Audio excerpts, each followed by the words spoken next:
একটা ছোট মেয়ে ছিল। মাত্র ৮ বছর বয়সে এক ধনী মহিলা তাকে দত্তক নেয়। তখনই পরিবারের দাদি তার বাগদান ঠিক করে দেন পরিবারের বড় ছেলে আরিয়ানের সঙ্গে। দাদি সবসময় বলতেন যখন এই মেয়ে বড় হবে তখন ওর বিয়ে হবে আরিয়ানের সঙ্গে। কিন্তু আরিয়ান তাকে কখনো বোনের বাইরে কিছুই ভাবেনি। সে সবসময় বলতো ও তো এখনো একটা ছোট বাচ্চা। কিন্তু যখন মেয়েটি ২০ বছর বয়সী হলো তখন সে বুঝতে পারলো আরিয়ান তাকে পছন্দ করে না। তবু দাদি নিজের ইচ্ছায় তাদের বিয়ের কাগজপত্র তৈরি করলেন এবং বললেন পরিবারের বংশ যেন এগিয়ে যায়, তাই তারা তাড়াতাড়ি সংসার করুক। এক সন্ধ্যায় মেয়েটি লজ্জায় আরিয়ানের পেছন থেকে আলতো করে জড়িয়ে ধরলো। সে দাদির ইচ্ছে পূরণ করতে চেয়েছিল আরিয়ানের সঙ্গে একটা বাচ্চা নিতে, কিন্তু আরিয়ান রেগে গেল। সে মেয়েটিকে শক্ত করে ধরে বিছানায় ঠেলে দিল, তার হাত নিজের বুকের ওপর রাখলো আর জিজ্ঞেস করলো তুমি কি জানো বাচ্চা কিভাবে হয়? মেয়েটি ভয়ে কেঁপে উঠলো। আরিয়ান তার সঙ্গে ঘনিষ্ঠ হতে চাইল না। সে ভেবেছিল মেয়েটি কৃতজ্ঞতা থেকে বিয়ে করেছে, ভালোবাসা থেকে নয়। আর মেয়েটি ভেবেছিল দাদির চাপে এই বিয়ে হয়েছে। আসলে দুজনের মনের গোপনেই একে অপরের জন্য কিছু অনুভূতি তৈরি হয়েছিল।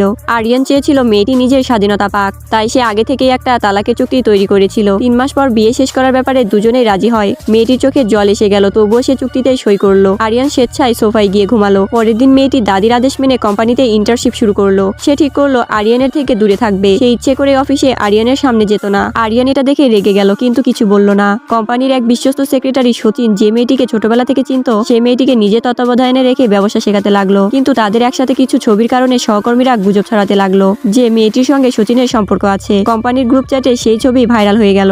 আরিয়ান গর্জে উঠলো, মুখ রাগে লাল হয়ে গেল। যে মেয়েটিকে সে ভালোবেসে বড় করেছে তার নাম এখন অফিসে সচিনের সঙ্গে জড়াচ্ছে। রাগে সচিনকে ডেকে বলল সবকিছু ঠিক করো। সচিন তাকে আশ্বস্ত করলো যে সে খুব দ্রুতই পরিস্থিতি সামলে নেবে। তারপর আরিয়ান তাকে বলল মেয়েটিকে নিয়ে আসতে। মেয়েটি চুপি চুপি অফিসে ঢুকলো, যেন কিছু ভুল করেছে, কারণ এখনো তাদের বিয়ের কথা প্রকাশ্যে কেউ জানতো না। তাছাড়া ৩ মাস পর তাদের তালাক হওয়ার কথা ছিল, তাই সে চায়নি সহকর্মীরা তাকে অন্য চোখে দেখুক। আরিয়ানের ঈর্ষা বাড়ছিল। সে বলল কোম্পানিতে দাদির অনেক লোক কাজ করে, তাই এই গুজব দাদির কানে যেন না পৌঁছায়। তালাকের কাগজ হাতে পাওয়ার পরেও তারা আনুষ্ঠানিকভাবে আলাদা হয়নি, তাই দাদির সামনে তাদের প্রেমিক প্রেমিকার মতো আচরণ করতে হতো। মেয়েটি বুঝলো আরিয়ানের রাগ আর ঈর্ষা আসলে দাদির ভয় থেকে আসছে। তার নিজেরই একটু হাসি পেল। ভাবলো সে কেন এমন ভাবছে কে জানে। চোখের জল নিয়ে সে অফিস থেকে বেরিয়ে গেল। পরে একটি ওয়েলকাম পার্টিতে সচিনের সঙ্গে কাজ করার কারণে মেয়েটি বেশ জনপ্রিয়তা পেল। যদিও সে দূরত্ব বজায় রাখার চেষ্টা করছিল, সহকর্মীরা ভাবলো সে শুধু লাজুক আর চুপচাপ। আরিয়ান ফোন করে বলল আমি তোমাকে নিতে আসছি। সহকর্মীরা মজা করে আরিয়ান আর মেয়েটির ব্যাপারে কথা বলতে লাগলো, আর আরিয়ান ঈর্ষায় ফেটে পড়লো। কিন্তু মেয়েটি ভাবলো দাদি নাকি তাকে আনতে পাঠিয়েছেন, তাই সে আরিয়ানকে আগেই চলে যেতে বলল।